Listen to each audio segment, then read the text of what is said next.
Lumière Kaboulo TV, Lumière Kaboulo TV, Lumière Kaboulo TV. Réflexion avec R9 Fabrice, R9 Fabrice. Mobali Madeo, Balingaka, moi c'est l'olanga ninyango, nengosa salanga yeleki makasi. Kaboulo TV yo, Lumière Kaboulo, réflexion, réflexion.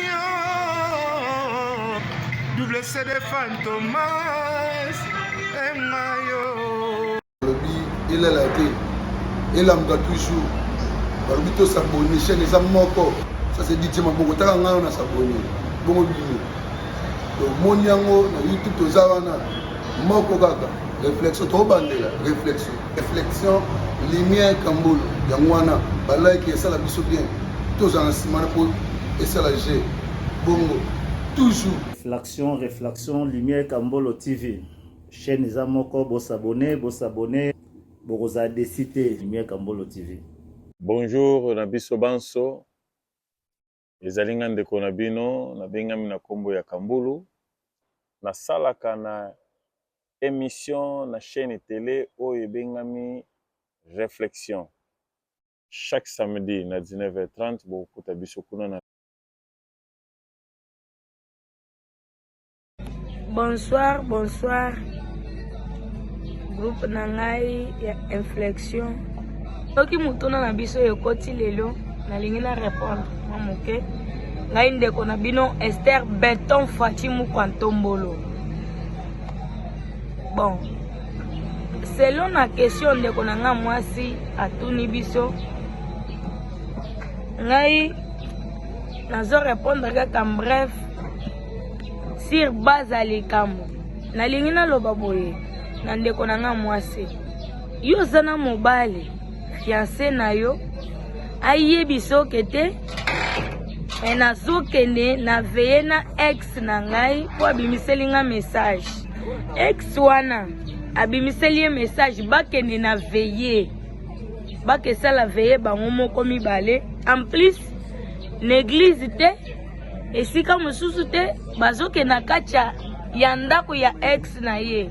Ma chérie, fongola miso wana eza lisusu veye te bazoke nende na ba veye.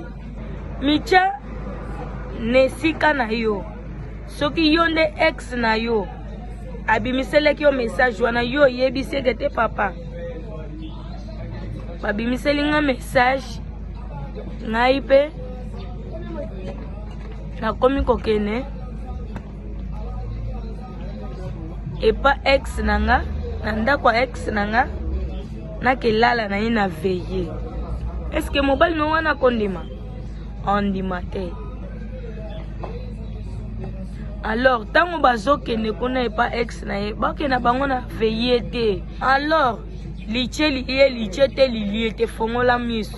Soki mobile wana franchement alingaka ya solo yebise ke tozokende biso nyonso. Soki aboyi ma chérie benda nzoto alingaka yo te azaka nde na affection ya ex na ye. C'est que ni message pe ya prophétie eza nango te asepeli kaka akende basangana bunzoto na bango basala bisala sala na bango entant amoni façon ya koko kosela te po o déranger même na téléphone te okende koluka ete yango akoseli oke boni boko mibali pe ba matela biso te ma chérie wana za mobile te za faux mobile insiste ma chérie nanga no na lobi boy ngai nazo apuye yo na yebisi yo nyonso ndima okanga ye soki alingaka yo bokende na ye soki aboyebise ke ça va biloko eza mibale soit séparation na yo nanga soit okende kosala veye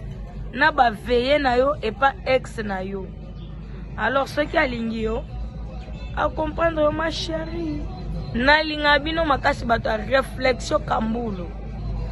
Ciao eza ndeko na bino beto nalinga bino makasi. Bisous, bye bye.